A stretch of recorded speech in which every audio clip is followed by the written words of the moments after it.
Good evening. The Master Key System. This is bedtime meditations with me, Shayla Vega, and part 2 of the Master Key System. Our difficulties are largely due to confused ideas and ignorance of our true interests. The great task is to discover the laws of nature to which we are to adjust ourselves. I adjust myself to the laws of nature. The great task is to discover the laws of nature to which we are to adjust ourselves. Today, I am choosing to adjust myself to the laws of nature, and I'm studying the laws of nature in order to understand how to adjust myself to them, that I might fully function as an individual, fulfilling my purpose on this earth. Clear thinking and moral insight are therefore of incalculable value. My clear thinking and moral insight is of incalculable value. All processes, even those of thought, rest on solid foundations.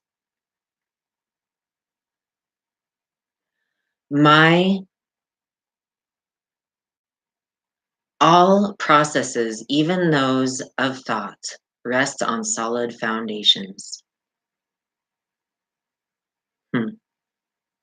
All of my thinking rests on solid foundations.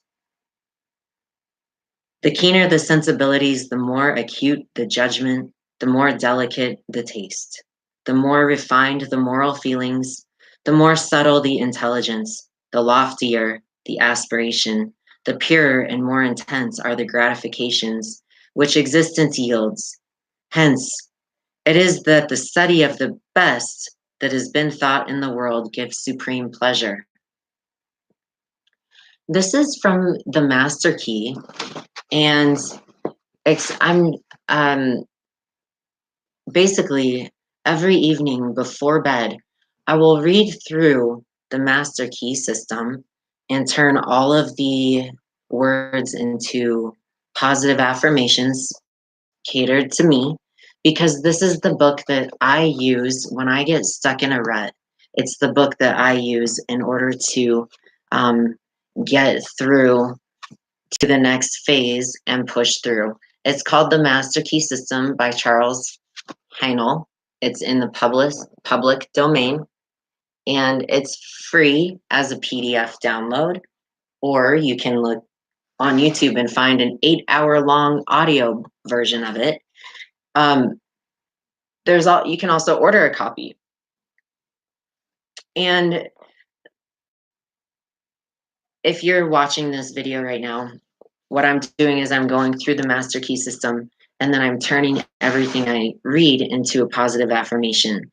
And that way I can utilize my word sound power in order to become conscious and focused and deliberate with my intention and get myself to where I want to go in life by practicing the laws of the universe when it comes to insight, awareness, and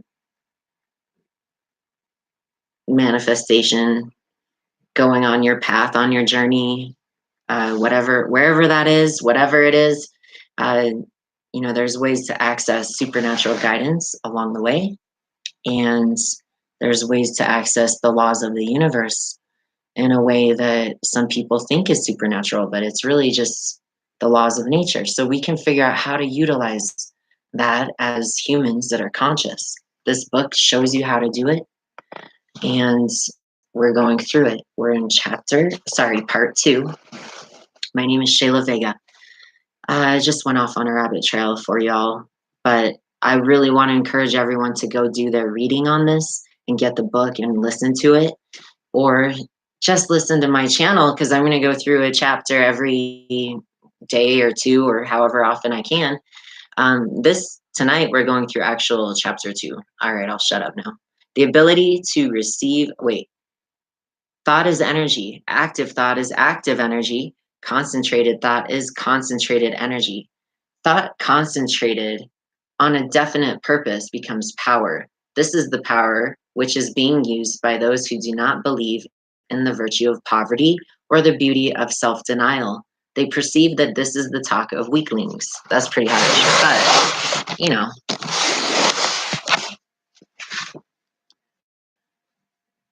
a definite purpose becomes power. So you have to know what you want, and you have to know how to state what you want, and have to know how to get what you want. Because when you have a definite purpose, you then have power. So having a definite purpose is key. Well, how do you know what your definite purpose is? Let's listen and find out. This is the power which is being used by those who do not believe in the power or the virtue of poverty or the beauty of self denial. The ability to receive and manifest this power depends upon the ability to recognize the infinite energy ever dwelling in man, constantly creating and recreating his body and mind, and ready at any moment to manifest through him in any needful manner. An exact proportion to the recognition of this truth will be the manifestation in the outer life of the individual. Part 2 explains this method by which this is accomplished. Part 2. This is important. Your entire life depends upon knowing this information. This is the most sacred, most natural, most fundamental, most basic truth of all of existence that ever was. And I'm reading it to you right now. Your whole life will change if you actually go get this book and listen to me, listen to this book, read it, and study it and practice it, because it's all in the practice. Yes, it's all really good to hear, but it's all about practicing it. So definitely. Mhm. The operations of the mind are produced by two parallel modes of activity, the one conscious and the other subconscious. Professor Davidson says, he who thinks to illuminate the whole range of mental action by the light of his own consciousness is not unlike the one who should go about to illuminate the universe with a rushlight. The subconscious logical processes are carried on with a certainty and regularity which would be impossible if there existed the possibility of error.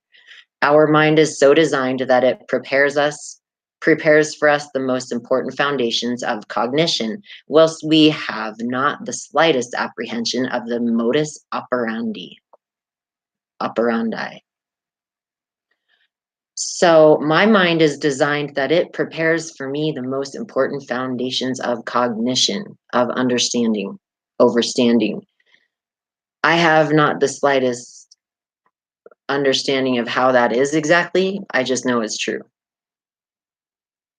The subconscious soul, like a benevolent stranger, works and makes provision for our benefit, pouring only the mature fruit into our lap. Thus, ultimate analysis of thought processes shows that the subconscious is the theater of the most important mental phenomena. What is the most important mental phenomena? Ooh. It is through the subconscious that Shakespeare must have perceived without effort great truths which are hidden from the conscious mind of the student. That Fiades fashioned marble and bronze, that Raphael painted Madonnas, and Beethoven composed symphonies. Ease and perfection depend entirely upon the degree in which we cease to depend upon the consciousness. Playing the piano, skating, operating the typewriter, the skilled trades depend for their perfect execution on the process of the subconscious mind. The marvel of playing a brilliant piece on the piano while at the same time conducting a vigorous conversation shows the greatness of our subconscious powers. Ease and perfection depends entirely upon the degree in which I cease to depend upon the subconscious. For example, playing the piano, skating, operating the typewriter. The skilled trades depend for their perfect execution on the process of the subconscious mind. I am aware of how dependent I am upon the subconscious, and the greater, the nobler, the more brilliant my thoughts are, the more it is obvious to myself that the origin lies beyond my ken. I find myself endowed with tact, instinct, sense of the beautiful in art, music, etc., of whose origin or dwelling place we are wholly unconscious.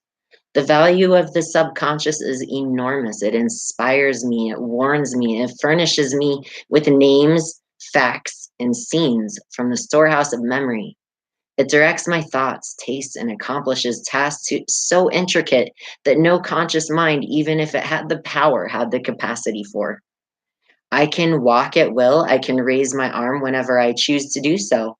I can give my attention through eye or ear to any subject at pleasure. On the other hand, I cannot stop my heartbeat, nor my blood circulation, nor the growth of stature, nor the formation of nerve and muscle tissue, nor the building of the bones, nor many other important vital processes.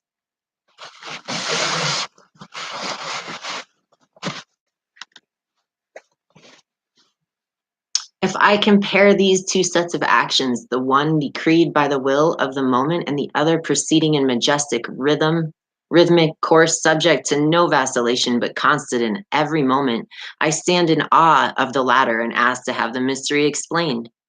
I see at once that these are the vital processes of my physical life, and I cannot avoid the interference that all these important functions are with designedly withdrawn from the domain of my outward will with its variations and transitions and placed under the direction of a permanent and dependable power within me.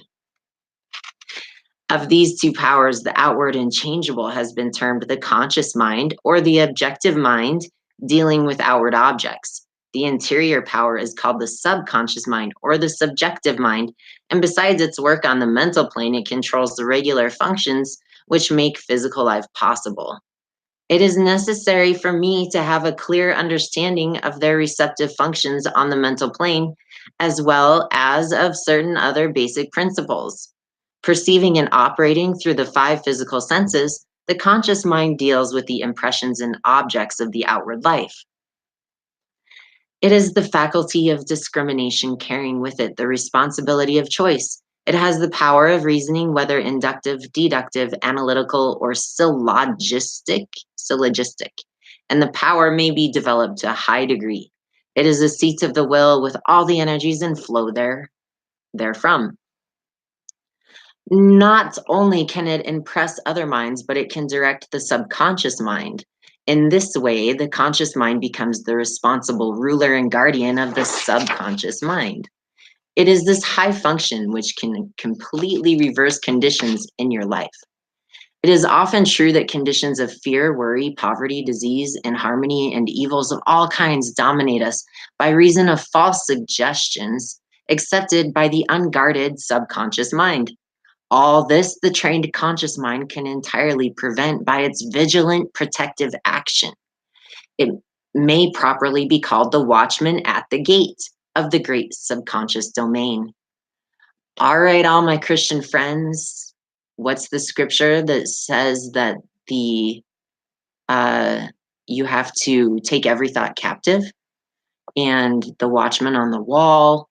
You know, these types of ideas come from the fact that we have to be guarded. And yes, guarded is not a bad word. It is not bad to be guarded. Being guarded means you're protecting something that's very important, and that's okay. One writer has expressed the chief distinction between the two phases of mind. Thus, conscious mind is reasoning will. Subconscious mind is instructive desire, the result of past reasoning will. The subconscious mind draws and accurate inferences from premises furnished from outside sources. Where the premise is true, the subconscious mind reaches a faultless conclusion, but where the premise or suggestion is an error, the whole structure falls. The subconscious mind does not engage in the process of proving. It relies upon the conscious mind, the watchman at the gate, to guard it from mistaken impressions. Receiving any suggestions as true, the subconscious mind at once proceeds to act thereon in the whole domain of its tremendous field of work. The conscious mind can suggest either truth or error. If the latter, it is at the cost of wide reaching peril to the whole being. Yeah. The conscious mind ought to be on duty during every waking hour. When the watchman is off guard or when its calm judgment is suspended under a variety of circumstances, then the subconscious mind is unguarded and left open to suggestion from all sources. During the wild excitement of panic or during the height of anger or the impulses of the irresponsible mob, or at any other time of unrestrained passion, the conditions are most dangerous. The subconscious mind is then open to the suggestion of fear, hatred, selfishness, greed, self depreciation, and other negative forces derived from the surrounding persons or circumstances. The result is usually unwholesome in the extreme, with effects that may endure to distress it for a long time. Hence, the great importance of guarding the subconscious mind from false impressions. The subconscious mind perceives by intuition. Hence, its processes are rapid. It does not wait for the slow methods of conscious reasoning. In fact, it cannot employ them. If anyone else out there is starting to wander, like, and not listen, I'm reading, but I'm not even really processing what I'm saying. So I'm going to break this down and now discuss it just a little bit. So the subconscious mind perceives by intuition.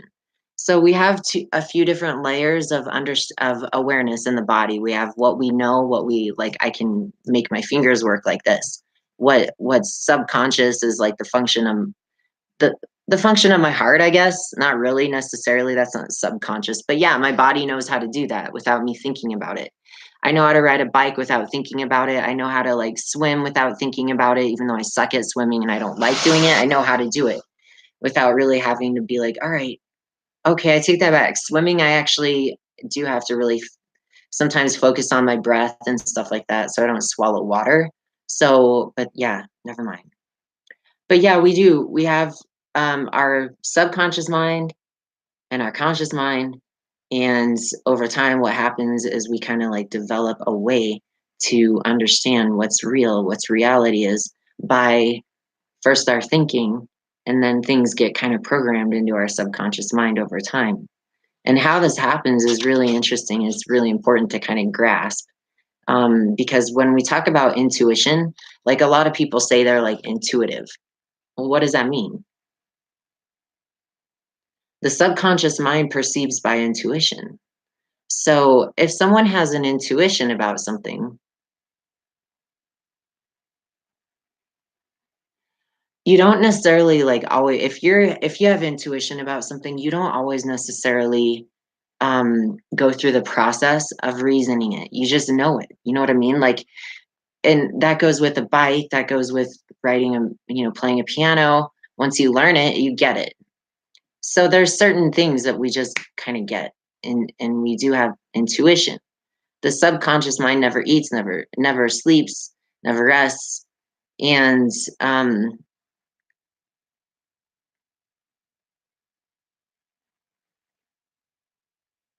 okay, so your subconscious mind is a source of power which places us in touch with the omnipotence, the divine, the great source of all of creation, God, spirit, God of your understanding, Holy Spirit, angels, universal energies, forces, frequencies, whatever your word and terminology is of how you understand things that are not just material flesh and blood things that we see, but like supernatural things. That's omnipotence. Herein is a deep principle which is well worth our most earnest study. The operation of this law is interesting.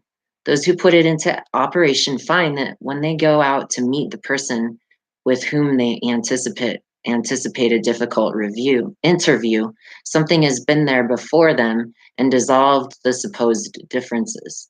Everything is changed, all is harmonious. They find that when some difficult business problem pressure presents itself, they can afford to make delay, and sometimes something suggests the proper solution. Everything is properly arranged. In fact, those who have learned to trust the subconscious find that they have infinite resources at their command. That's pretty powerful. We have more infinite resources at our command through our thoughts, our meditations, our vibrations than we do in human form. So if you're not tapped in, tuned in to the universal formless spirit of all of creation, that is a divine and real and tangible form of existence that occurs in the ethers before it manifests in material form, aka creator, word sound power, vibration, whatever that gets deep goes into words and vibrations. And all right, I'm babbling again, rambling, but yeah, it's important to understand what this exactly means when you have infinite resources at your command at any given moment with your mind and your brain. So start using it, start being conscious of how you are deliberately using your thoughts to do what you want to do, because you get to make that choice. And that's why I'm making this video, because even if no one watches this, which right now I have no viewers, this is a new channel. Um, I have no idea. But for me, this is something I have to teach, I have to practice and remember, because I know the power in it and it's profound. So the subconscious mind cannot argue controversially. Hence, if it has accepted wrong suggestions, the sure method of overcoming them is by the use of a strong counter suggestion, frequently repeated, which the mind must accept, thus eventually forming new and healthy habits of thought and life. For the subconscious mind is the seat of habit. And that, my friends, is exactly why people do affirmations. That's a little bit of the science behind it. The subconscious mind cannot argue controversially. Hence, if it has accepted wrong suggestions, the sure method of overcoming them is by the use of strong counter suggestions, frequently repeated, which the mind must accept, thus eventually forming new and healthy habits of thought and life. So one way to do that would be like this, my affirmation. And that's why I'm turning this book into affirmations, so that you can also learn how to create affirmations that work, that are real, and that you can easily say and remember. For example, one of my favorite ones is, all my dreams are being handed to me on a silver platter. Like everything I've ever wanted is right here, right now. It's phenomenal. Like these are tears of joy. Like this is amazing. Like my life has never been so good. I'm gorgeous. Like I love my life. Everything is working out for me perfectly in every way, shape, and form. And this is favorable. Everything that happens to me is for good. I give thanks for everything, because even the bad is good. And the scripture says, you know, I give thanks to God in all circumstances. In every situation, I give thanks, because I've learned to be content when I have everything. And I've learned to be content when I have nothing. And I know ultimately my source of existence and who I am is not one of flesh and blood. So I get it. Does that mean I'm always happy or joyous when bad things happen? No. But I have learned how to be content in all circumstances. And how do you do that? By giving thanks. Even if you don't feel like it, give thanks, be grateful. Even if you don't feel like it, do it anyways. That's how you can be content in every situation. Because once you'll learn over time that there is a reason. And that's so cliche, and people hate hearing that when they're going through shit, for someone to just be like, there's always a reason. Okay, there's always a reason why my fucking life is fucked up right now, and I can't, my tires flat, and like my bills are overdue, and my my roommate just like left unexpectedly, and uh now I owe like a whole bunch of more money than I did before. And or you know what I mean? Like what happens if you actually give thanks in circumstances that are horrible? Like I give thanks for this. Like I give thanks. What if you said, okay, so I give thanks for the fact that my boyfriend cheated on me. I give thanks for the fact that I got put in jail. I give thanks for the fact that I got charged for a crime that wasn't mine. How about that? That sounds pretty bass backwards. But at the same time, when I actually say things like that, it like releases the hatred and spite off of me. It's not exactly like I'm grateful that those things happen, but I give thanks for it anyways because that's what I'm told to do. Because that neutralizes anger, that neutralizes bitterness, that trains my brain over time that there is a reason for it. It was a lesson, blah, blah, blah, yada, yada, yada, learning lessons. But I graduated, I'm going to a higher level. That's good. I give thanks for that then. Let bygones be bygones. I learned from it. I grew a little bit of a backbone to stand up for myself when things don't feel right. I don't tolerate it anymore, no matter what sweet talker charmer tries to tell me something other than what I feel. If my intuition says one thing and someone's words say another, I go by my intuition. And I think that's okay. I think it's okay. I think it's okay to be guarded. People are like, "Oh, you shouldn't be guarded." Yeah, you actually should be guarded. You know why? Because if you're not, someone's going to try to probably manipulate or take advantage of you. Just saying.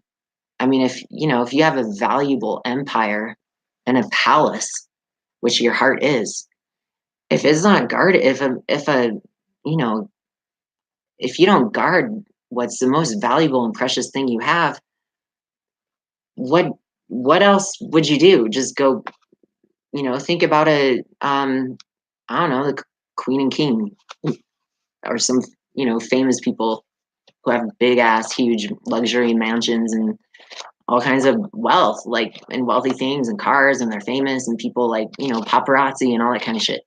They have to guard that shit. They got locked gates, they got codes, they got security, they got bodyguards. That's what we do need to do that with our hearts. Fuck this um thing that's like unconditional love and you just love and just give and just always show affection and always make sure you're demonstrating what you want other people to do to you, which is to be kind and compassionate and truthful and loyal and good and all that. It doesn't always work out that way. And so you need to be careful about you know, who you open yourself up to and make sure that you definitely guard your heart. Guard that shit. That's valuable. Tired of this message of we're supposed to be all, oh yeah, give of yourself and that's how you show your love. And no, that's not how you show your love by giving yourself, making sure you're good, making sure you got your dreams, your passions, your goals and ambitions set. And if someone's on a path alongside you for a time, cool. If not, cool. Be good whether you're with someone or not. That's a good lesson right now. You have to find your yin and yang within yourself. No one else can fulfill you. You have to be happy first, and then happiness around you will show itself. To sum up, the normal functions of the subconscious on the physical side have to do with a regular and vital process with the preservation of life and the restoration of health, with the care of offspring, which includes an instinctive desire to preserve all life and improve conditions generally.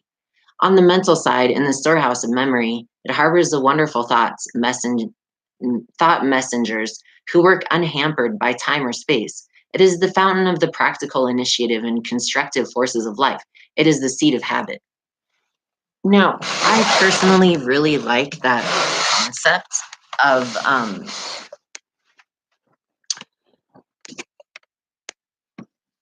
I really like that concept. Sorry. It's late at night. I need to be in bed, but I was going to read this anyways. Okay. So, hi. Oh, I don't like that angle. All right. So, the someone might ask, how can the subconscious change conditions? The reply is because the subconscious is part of the universal mind, and a part must be the same in kind and quality as the whole. The only difference is one of degree. The whole, as we know, is creative. In fact, it is the only creator there is. Consequently, we find that mind is creative, and as thought is the only activity which the mind processes. Thought must necessarily be creative also. So let me break this down really quick because this is complicated, and I just said that very fast. Now, my subconscious mind is part of the universal mind, and a part must be the same in kind and quality as the whole. This is why it says in the Bible that God created man in his image. The only difference is one of degree. The whole, as we know, is creative. In fact, it is the only creator there is. So we have the whole, the creator. And as thought is the only activity which the mind possesses, thought must necessarily be creative also. But we shall find that there is a vast difference between simply thinking and directing our thought consciously, systematically, and constructively. When we do this, we place our mind in harmony with the universal mind. We come in tune with the infinite. We set it in operation, the mightiest force in existence, the creative power of the universal mind.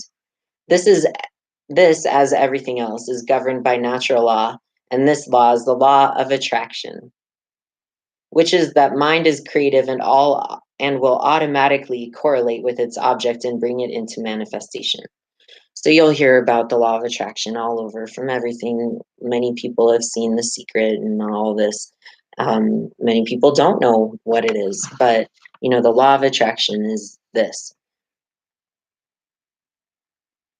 And I'm going to state it in terms of an affirmation, because this is how we're doing this now. We're using affirmations.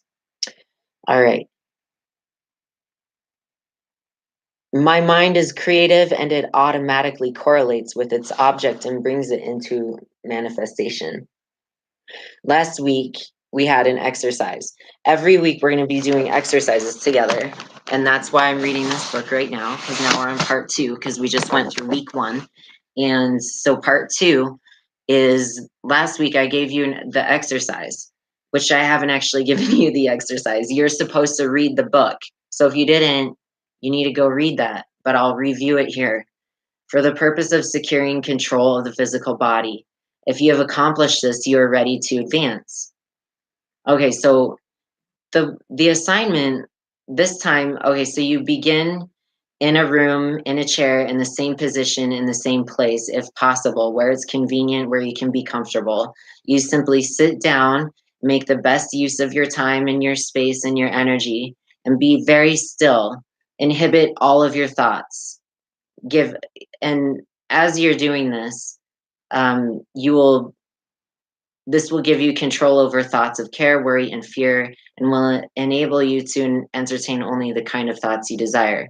Continue this exercise until you gain complete mastery.